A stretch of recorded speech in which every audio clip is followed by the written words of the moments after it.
As our climate gets warmer and drier, our wildfire seasons are getting longer and more intense, and that's having a big impact on our health.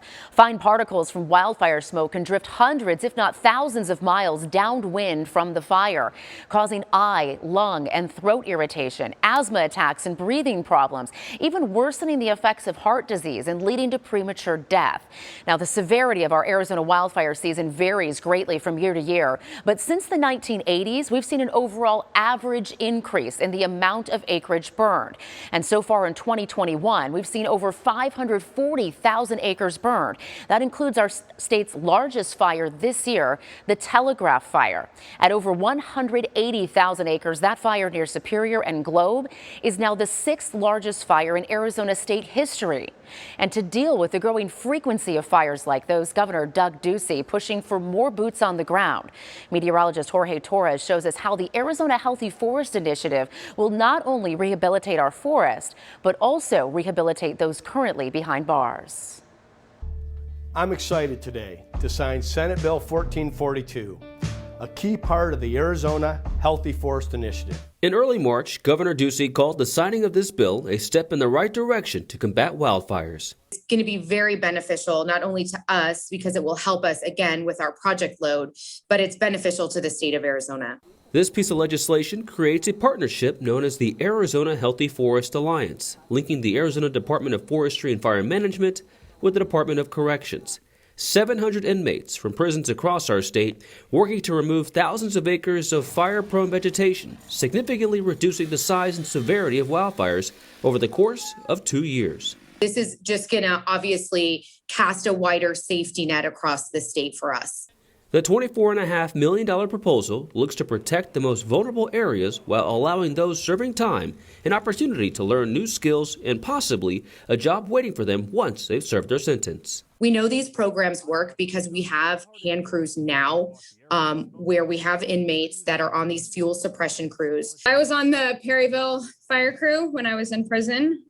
One of these examples is Krista Countryman. After several stints at Perryville Prison for drug-related issues, Krista was given the opportunity to change. I was asked to be involved, and I felt really honored, actually, because I have a lot of passion, and it felt good to start caring about what you were doing and to start caring about being better and being a better person. Once Krista suited up, she knew there was no turning back. How did it feel getting that small taste of freedom and knowing that you're helping keep the state safe? I think for me, that's where it all began. I started to love myself and believe in myself. And I started to feel like I was doing something that was important. It felt great to help people. It felt great to work hard and get sweaty and dirty. And it felt good to be out of prison.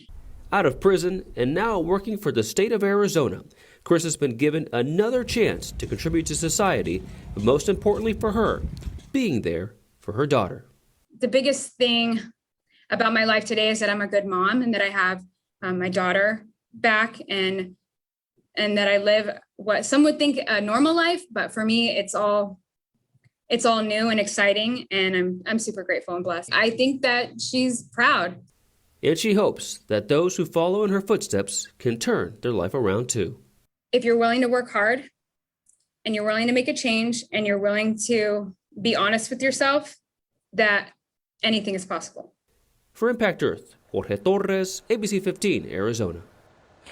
Well, wildfires aren't just a danger to our forests, but also to our saguaros. And a pesky type of grass isn't helping. It's called buffalo grass. It's an invasive species that's turned into the perfect fuel for wildfires. Now, if you have buffalo grass on your property, the National Park Service is asking that you remove it. That buffalo grass is fuel for wildfires that kills saguaros each year. And the other big threat that our saguaros are facing are Arizona's increasingly hot and dry climate.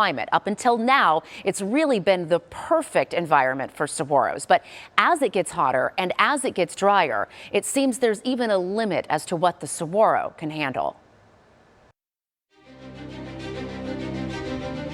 It's a symbol of Arizona. The saguaro is everywhere. It dots our open deserts and stands tall in our city landscapes.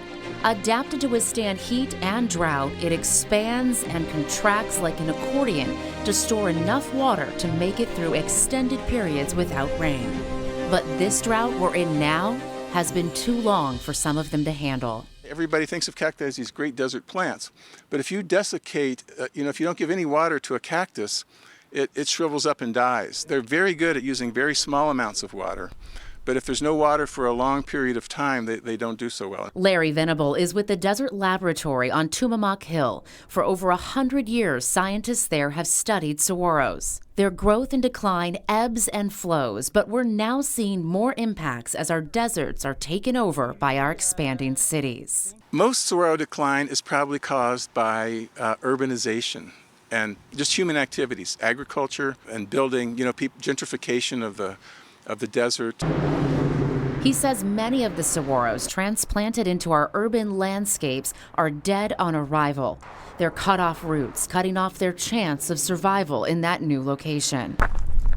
Don Swan at Saguaro National Park says the urban heat island effect makes them even more vulnerable. The biggest concerns are in the more extreme habitats for the saguaros, where it is hotter and drier, and we may lose those populations in the western deserts and potentially in the cities where there's a heat effect. Here in Phoenix, that's exactly what we saw last summer. Social media flooded with images of saguaros lying dead in the street, leaving many to wonder, will they be able to survive here if our climate continues to get hotter and drier? The drought doesn't tend to affect large saguaros as much as it does the really young saguaros. And so what we're seeing is very low survival of the small saguaros. That means the saguaro population may be at risk in the next century. So what can we do to ensure their survival? Tanya Hernandez at the Desert Botanical Garden says one solution may be seed harvesting. We definitely could help. If we start to see this happening, we could try germinate them in a greenhouse with a lot of care, and then try to introduce them again into the wild.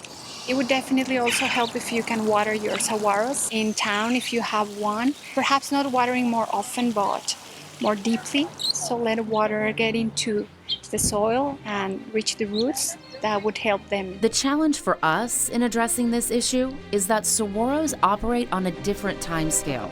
Their lifespan, between 150 and 200 years, means it will take generations of scientists working together to fully understand how climate change is impacting them.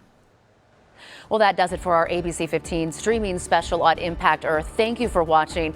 We're going to continue working for you to help you understand how climate change is impacting our lives and the ways we can all make a difference. And if you have any questions, comments, or ideas for us, we want to hear them. You can email us anytime at impactearth@abc15.com.